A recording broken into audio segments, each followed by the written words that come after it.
ওসমান হাদি ভালো নেই, নিভে যাচ্ছে একটি নক্ষত্র। জনাব ওসমান হাদি তাকে গুলি করা হয়েছে। ওসমান হাদি রিকশা দিয়ে যাচ্ছিল, পিছন থেকে বাইকে করে আসা দুর্বৃত্তরা তার মাথা বরাবর একটি গুলি করে। নিমিষেই ওসমান হাদি রিকশার মধ্যে লুটিয়ে পড়ে। আশেপাশের লোকজন চিৎকার করে তাকে হসপিটালের মধ্যে নিয়ে যায়। এখন তিনি লাইফ সাপোর্টে আছেন। স্ক্যানিং করার পর দেখা গিয়েছে তার মাথার মধ্যে গুলিটি এখনো আটকা রয়েছে। সেই গুলিটি বের করার জন্য অপারেশন করা হচ্ছে। তাকে ওটির ভিতরে অপারেশনের জন্য নেওয়া হয়েছে। তাকে একেবারে শেষ করার জন্য পরিকল্পিতভাবে দীর্ঘদিন ধরে চেষ্টা করে যাচ্ছিলেন এই দুর্বৃত্তরা। বাংলাদেশের কয়েক হাজার রাজনৈতিক গুন্ডা পান্ডাকে ইমিডিয়েটলি গ্রেফতার করা জরুরি হয়ে গেছে। ওসমান হাদির এই অবস্থা দেখার জন্য ওইখানে গিয়েছে বাংলাদেশের দল বল নির্বিশেষের প্রত্যেকটি মানুষ। অন্তরের গভীর ব্যথা নিয়ে এখানে দেখতে এসেছিলাম, কারণ ওসমান হাদি কোনো দলের নয়, ওসমান হাদি পুরো বাংলাদেশের। ইনকিলাব মঞ্চের প্রধান এই হাদি ভাইকে আপনার আমার সবারই ভালো লাগতো, কারণ যেখানে আসে অন্যায় সেখানেই হাদি ভাই প্রতিবাদ করেছিল।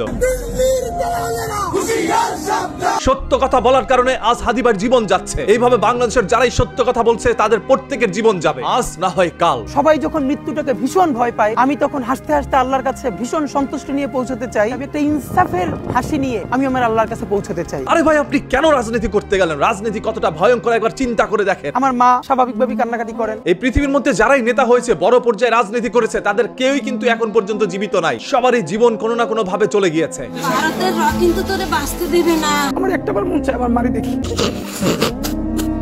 আপনি ভালো কিছু করতে নিলে, সত্য কথা বলতে নিলে আরেকজন তো আপনাকে দমিয়ে রাখবেই।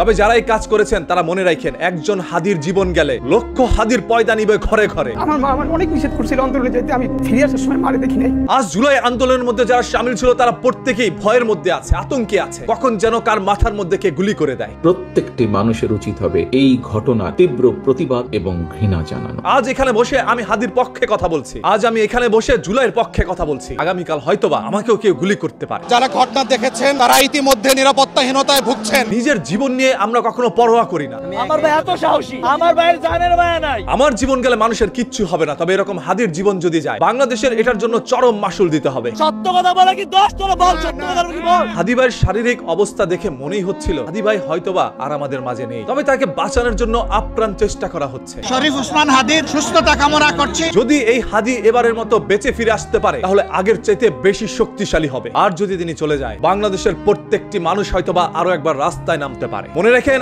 আজ হাদির জীবন যাচ্ছে, আগামীকাল আপনার পালা। এই দেশের মধ্যে এক ভয়ঙ্কর রাজনীতি ক্রিয়েট হচ্ছে, যে রাজনীতি প্রত্যেকটি মানুষের জীবন কেড়ে নিতে পারে তাদের নিজের ব্যক্তিত্ব স্বার্থের জন্য। কেউ দেশ নিয়ে চিন্তা করে না ভাই, এই প্রত্যেকটাই যে যার যার ধান্দা করার জন্য এই দেশের মধ্যে রাজনীতি করছে। কিছু নীতিহীন নেতারাই এই সমাজের মধ্যে সাধারণ মানুষের পেটের মধ্যে লাথি দিয়ে সবকিছু লুটে নিচ্ছে। বাংলাদেশে যতই ক্ষতি হোক না কেন, এতে করে কোনো নেতার কিছু যায় আসে না। বাংলার ক্ষতি মানে বাঙালির ক্ষতি, আর সে বাঙালি আপনি এবং আমি, সাধারণ মানুষরা। অনেক শব্দ মনের মধ্যে চাপা রেখেছি, যে শব্দগুলো হাদির একটি দুঃসংবাদে আপনাদের সামনে প্রকাশ হতে পারে। এরপর যদি আমার জীবন যায়, আমি তাতেও পরোয়া করি না। সবাই হাদির জন্য দোয়া করেন, যাতে করে হাদি ভাই সুস্থ হয়ে আমাদের মাঝে আবারও ফিরে আসতে পারে, আবারও যেন তিনি ইনকিলাবের মঞ্চে বসে সত্য কথা বলতে পারে। আমরা সেই অপেক্ষায়।